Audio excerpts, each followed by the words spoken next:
Most of us start the day already feeling behind. The phone lights up with notifications, emails start stacking before we've even had coffee, and the calendar is jammed with commitments we didn't exactly choose for ourselves. It almost feels as if life is the one steering us, rather than the other way around. But what if that could be flipped? For 30 days, I decided to plan my schedule like a CEO, testing real routines instead of just reading about them in theory. By the time you finish this video, you'll see the exact levers that successful people rely on to stay consistent, sharpen their focus, and actually remain in control of their days. We'll start with the key principles CEOs use to structure their time, then walk through the mistakes I personally made, and the fixes you can borrow right away.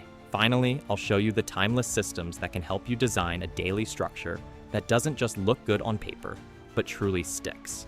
Productivity isn't about doing more. It's about focusing on what truly matters. Clear goals aren't just motivational, they actually predict better outcomes, giving your efforts direction and purpose. Too often, we mistake constant activity for genuine progress. Successful leaders understand this, prioritizing clarity over busyness and concentrating on high-impact tasks instead of filling their days with low-value work. Think of it like steering a ship. Even a 1-degree error on the compass can leave you hundreds of miles off course. A common mistake is starting the day in reaction mode, drowning in emails, Slack messages, or news, which fragments attention and ramps up stress. A simple but powerful fix is to carve out an early block of time, anywhere from 30 to 90 minutes, dedicated to proactive work, a single priority task that truly moves the needle. Remember, hustle without direction isn't productivity. It's just exhaustion disguised as effort. Controlling your calendar isn't about restriction. It's about reducing chaos and protecting the time that matters most. During my experiment, I noticed how many leaders actively time block their days, not just for meetings, but also for workouts, family time, and even periods of focused thinking. At first, scheduling everything can feel limiting, but most people soon discover that structure actually creates freedom. Time blocks act like lanes on a busy highway, keeping the day flowing smoothly and preventing unnecessary collisions. Think of your attention as currency. If you don't budget it carefully, everything gets overspent. A common mistake is treating your calendar like a suggestion box, leaving it open to constant interruptions. A simple fix is to end each day by scheduling the top 3 blocks for tomorrow: deep work, administrative tasks, and recharge time, which dramatically reduces decision fatigue. The truth is, if you don't plan your calendar, someone else will plan it for you, dictating your priorities instead of letting you take control. Minimizing small choices is key to preserving your mental energy for bigger, strategic decisions. This idea, often discussed as decision fatigue or ego depletion, has a nuanced scientific background. Early research suggested that exerting self-control on small decisions could reduce the quality of later decisions, though more recent multi-lab studies indicate the effect may be smaller or context-dependent. The takeaway is practical. Reducing unnecessary choices is low risk and usually helpful, even if the lab evidence isn't entirely settled. A useful mental model is to think of willpower like a battery. Every trivial choice slowly drains it. A common mistake is micromanaging every hour of your day, or obsessively chasing the perfect routine, which can backfire. A simple, actionable fix is to automate 1 or 2 daily decisions, such as what to eat or when to exercise, freeing your mind for higher value work. By doing this, you realize that true freedom doesn't come from more options. It comes from focusing on fewer decisions that actually matter. Focus isn't something that magically appears. It's a skill that must be trained through practice, not inspiration. During my experiment, I noticed that most successful leaders deliberately protect blocks of time solely for thinking. No scrolling, no multitasking, just pure concentration. Research confirms why this matters.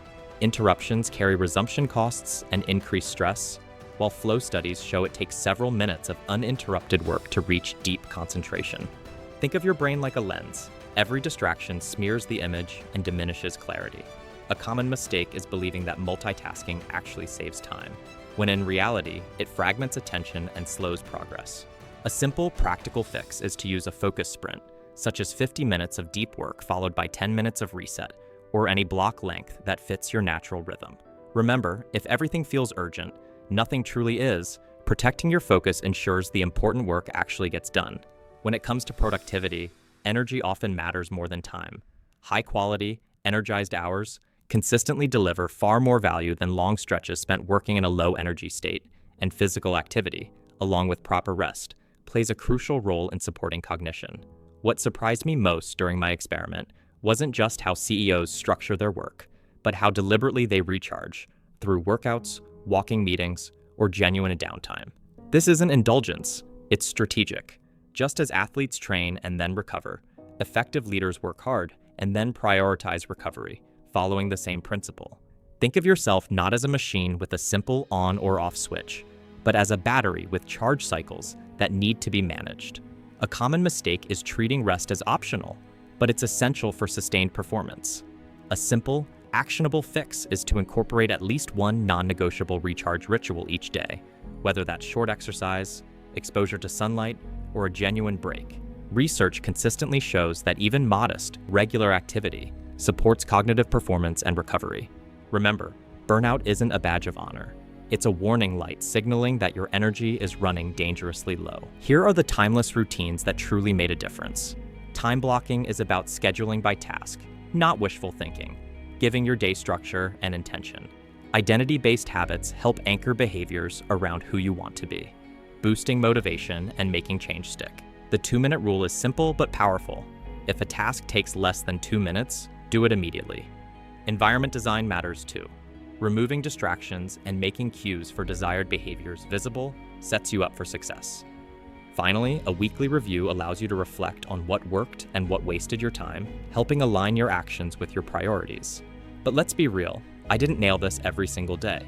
Some mornings I overslept, and some scheduled blocks fell apart. That's exactly the point. CEO routines aren't about perfection.